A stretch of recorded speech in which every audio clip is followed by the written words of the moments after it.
Today we've got my most anticipated monitor so far for 2024. This is the LG Dual Mode 240/480Hz 32-inch 4K OLED, known officially as the 32GS95UE-B, which is probably the last time I'll say all that today. There's a lot of 32-inch 4K OLEDs in market right now. All of them that we've looked at so far have been QD OLED, Samsung's newest panel technology. This monitor today is using LG's newest panel. This is an MLAW OLED, and there are some important differences which we will touch on throughout the video, but I really want to spend some time deep diving into this 480Hz dual mode to see if this really could be that elusive one and done monitor I've been looking for. One thing straight off the rip is the price on this monitor at $1399, making it the most expensive 32-inch OLED, and that's because it offers something we haven't seen yet. But it excludes some features that we've seen on other monitors with this format, and a couple things, particularly HDR performance, just aren't as good. So yeah, the big killer feature on this one is that at the push of a button, this monitor goes from 4K 240Hz to 1080p 480Hz. You're not limited to stretching across the full screen real estate either. You've got options to simulate a 24-inch and a 27-inch display, similar to what we've seen on other OLEDs. The shift in smoothness switching from 240 to 480Hz is immediately noticeable. I don't think it's going to be one of those things where some people might be able to see it. I think you can immediately see and feel the difference. Even doing basic stuff like moving windows around on the desktop feels insane. It automatically sets your Windows output to 480Hz 1920 by 1080, and while you can select lower resolutions, you can't select higher resolutions like we saw on the Asus 240 32-inch. So it's really locked down to a max of 1080p in this dual mode. You can't like sneak a 1440p signal in there. That's pretty obvious, otherwise they would have advertised this as 1440p 480Hz. But what wasn't immediately obvious to me is, like, let's say you've got a game that you can run locked at 360 FPS, but it won't quite hit 480 FPS. There's no support for 360 Hz, so you can't like set it to dual mode and then walk it back to 360 Hz. It's 240 or 480 and no in between. When I first tested this mode in Modern Warfare 3, I went straight for the 24-inch mode. I was impressed with how fluid it felt, but it looked really bad. And I've been playing competitive at 1080p a lot lately, so it's not like I was judging it going from 4K to 1080p. It had the colors and the contrast that I expect for OLED, but it just felt like smudgy, not sharp looking. And I don't just mean in the full screen mode, where you would expect 1080p to look a little soft, stretched across 32 inches due to pixel density. I'm talking about the 27-inch and the 24-inch mode too. The 27-inch mode is worse, but the 24-inch is way worse. It's this weird effect where it felt like my eyes were trying to focus the entire time. I thought I was going crazy. I've spent a ton of time lately on a 24-inch 540Hz 1080p monitor, so I wanted to see these two running side by side, and sure enough, this Zowie 540Hz TN looks way sharper at 1080p at 24 inches, and you don't have to look very far to find evidence of that. And just so we're 100% clear, I'm not talking about speed. The difference between 480 and 540 isn't noticeable, and Modern Warfare 3 can't hit 540 anyway. And I'm not talking about backlight strobing technology like DIAC or ULMB2. I disabled that for this test. Full screen looks best. 27 inches worse but still usable, and 24 inches not usable for me at all. So this is clearly a pixel scaling issue. 1080p divides cleanly into 4K or UHD, and the other two don't because you're not physically using every pixel on the display. I wouldn't say it's a deal breaker since I can pick 32 or 27 inch and just move the panel back a bit. It's just not a situation where you can have a 24-inch screen and then have it glued to your face like a really sweaty config. So this could be disappointing for players thinking they could get a 24-inch 1080p 480Hz mode out of this monitor, but I definitely don't think it outweighs the benefit of having the 480Hz mode, especially not when you combine it with all the benefits of having OLED. Running in this dual mode doesn't affect the greater great response time, so we still get that sub 0.1 millisecond response with very low overshoot that we're seeing on all the recent OLEDs, regardless of mode. Input latency here is 2.5 milliseconds at 240 Hz against a theoretical perfect of 2.1, but running this in the 480Hz mode reduces that by a full millisecond. And running in the 27-inch mode only incurs a 0.1 millisecond hit to input lag for processing, so another win for the 480Hz mode. This is what motion blur looks like running at 240 Hz. Not bad, right on par with what we've seen from other 240 Hz OLEDs, but this is what it looks like at 480 Hz. Keep in mind, your game will need to be able to run at a locked 480 Hz to get this level of performance, but this is really impressive. 360 Hz OLED was already very good. This is clearly better. It's better than 540 Hz TN panels with no strobing tech, as OLED motion blur is always cleaner than LCD. For me, it only comes in third behind the Zowie 540 running DIAC 2 and the Asus 540 running ULMB2, so we're definitely in the elite tiers of motion blur performance here. For the record, there's no kind of motion blur technology here, so there's no black frame insertion, but I really don't feel like it's necessary, especially not at 480 Hz. The higher we get up in these refresh rates, the less necessary that technology seems to be anyway.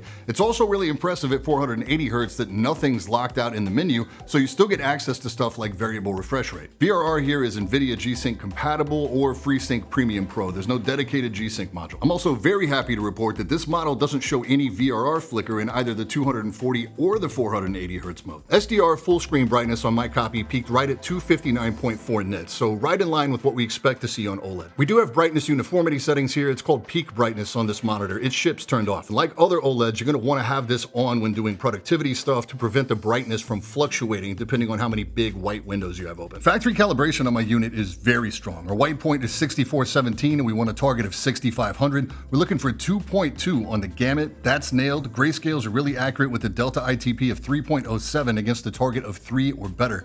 Great stuff. This monitor does ship in wide gamut color mode. It's just the Gamer 1 default preset. Color coverage is 99.9% of sRGB and 96% DCI-P3, so not quite as good as the QD OLEDs, which we could expect. As with most of the OLED stuff we've looked at, you'll probably want those really saturated, poppy colors for gaming, but if you find that skin tones are looking a little fried out in certain content, or if you just want a more accurate mode to work in, there is an sRGB mode. Unfortunately, we have a trade-off here where you do get more accurate color tones, but we get worse gamma accuracy and a worse white point, which causes a blue tint across the grays. This sRGB mode locks out a lot. Luckily, we can still go in and adjust the individual colors to pull that blue back a bit, so we can fix the white point, but there's no fix to the gamma, so this mode is a miss for me. One big thing about this LG monitor though is that if you do own the necessary tools, it does allow for calibration at the hardware level. The biggest difference is in BT2020, which is our HDR gamut, where we see 70.53 versus something like the PG32 UCDM at 79.6. Unfortunately, that's not the biggest issue for HDR. How well that performs is tied to that peak brightness setting, and again, there's trade-offs. Off isn't gonna fly. You're gonna either want low or high. Low is the most accurate with just a little dip where the darkest darks are gonna be slightly darker than we'd like,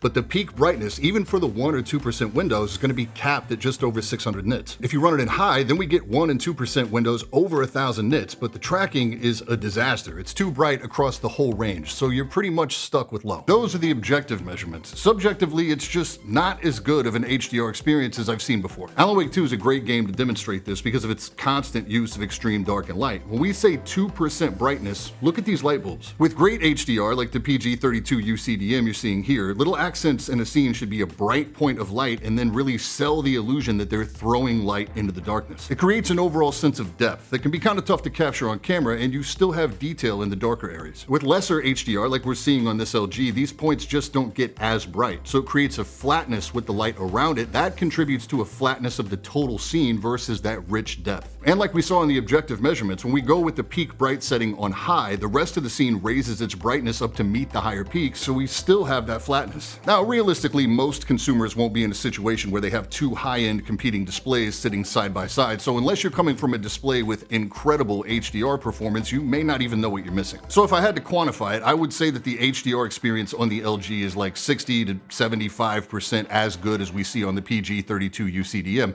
Remember that we also have a lesser amount of color coverage in this mode on this LG monitor. And I should point out too that there's no support for Dolby Vision on this monitor either. There's actually not on the Asus yet either. We're still waiting on that firmware. This monitor does have a matte coating, unlike the semi-gloss we've been seeing on the recent QD OLEDs, and it kind of makes me laugh a little when people get super passionate about this, like it ruins displays or something. It's really not that deep. Matte coatings do add some grain to the image that's easiest to see when you've got a full white screen. It's not really something that jumps out at me when I'm gaming. It also diffuses reflections and light into big blobs. With the semi-gloss of a QD OLED, you get better image clarity. What you trade for that is getting some light that's diffused and some reflections that are sharper, more mirror-like reflections. QD OLEDs raise their blacks and higher ambient light, but they've got better viewing angles. W OLEDs hold their deep blacks better, but get hazier with off-axis viewing angles because of that matte coating. As all OLEDs perform their best in a dimmer or dark environment, I personally prefer the semi-gloss on the QD OLED for the punchier colors and for the better image clarity. If I were in a room with a lot of ambient light, I would probably lean toward the matte coating, only because I know the pain of editing on a glossy LG TV, which is basically a black mirror if there's any light in my room at all. There is a monitor coming out that I can't really talk about yet, but it's going to give us the first true glossy coating on a W OLED, so we'll finally be able to do a real apples to apples comparison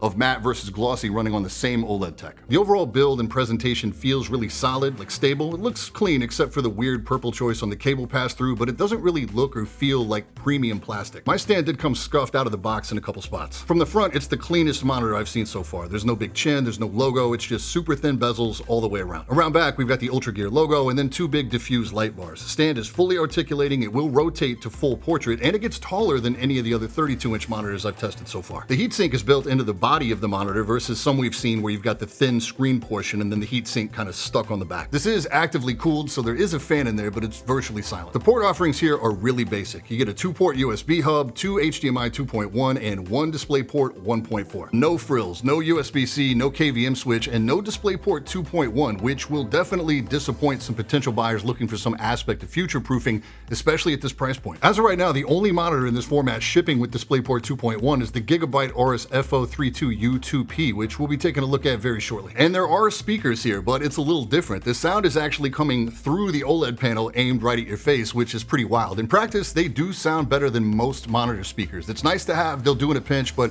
they're probably not going to replace a proper audio setup. So we do have that new subpixel layout here, and it makes a big difference in text clarity. I gotta say that at 32 inches in 4K, the text clarity isn't nearly as big of a deal as it is on like the 27-inch 1440p OLEDs. That said, the text clarity on this monitor is superior to QD OLED. On QD OLEDs, I always seem to catch a little bit of green or purple shimmer like fringing around the text if I'm looking around the screen, and I don't get that at all on this monitor. I don't think it's a deal breaker on the QD OLED side, but if I were using my display to look at a screen full of text all day, I would definitely choose the MLAW OLED over QD OLED. We've got a lot of burn-in prevention tech here too. Again, it's too early to call whether burn-in will be a major issue for these panels. I'm really starting to not worry about it as much because one, I have a WOLED TV as my main production monitor with the taskbar up all the time. Sometimes I accidentally leave it on all night. 2.5 years of that so far and no burn-in. Manufacturer warranties are starting to reflect this too, with most offering 3 years with specific verbiage in there to cover burn-in, but that's another area where things get sticky for this monitor. The warranty here is only 2 years, and it's up in the air as to whether they include burn-in protection. There's no specific mention of it in the warranty for this monitor. If they do cover it, it would be really nice to see it in black and white in the actual warranty document. I think it would be unwise to assume that they do. So the bottom line on this one is actually pretty simple for me. If you're somebody who plays a lot of AAA single-player 4K games, and you're somebody who plays a lot of competitive shooters, and the game you play can actually run 480 Hz, and you're not so sweaty that you need a true 24-inch setup, and you're willing to make some sacrifices on HDR performance, and you really want a single monitor, and you don't need that single monitor to have USB-C or KVM switch, and you're not worried about DisplayPort 2.1, this is your monitor. Easy. We're going to see this panel technology implemented in different ways in different monitors by different brands over the next 2 to 3 months, but this is the only one that does dual mode today. You can get a better single-player 4K HDR experience with something like a PG32U CDM or the FO32U2P. You can get a better high-refresh 24-inch 1080p competitive experience in the XL2586X or the PG248QP. And there's an argument to be had about a better overall sweet spot in the Alienware 2725QF, a 27-inch 1440p 360Hz OLED, but no other monitor right now does as much as this one does. Personally, I put a lot of value into HDR in this format. I don't like the idea of playing competitive at 32 inches or taking an overall image quality hit to play at 27 inch or 24, so it won't be my personal one and done, though I could easily see how it could be for someone. It just depends on what you prioritize, because this monitor doesn't execute everything it does at the highest degree. There are trade-offs. This is the first time LG's ever sent me anything to review on the channel. I have this for 4 weeks and then I have to send it back. If I want to keep it, I have to buy it. And I don't want to. Before I commit to a price point like this, I really want to see what other manufacturers are going to do to implement this panel tech. That's it for today. Thanks so much for watching. I will catch you all in the next one. Stay on.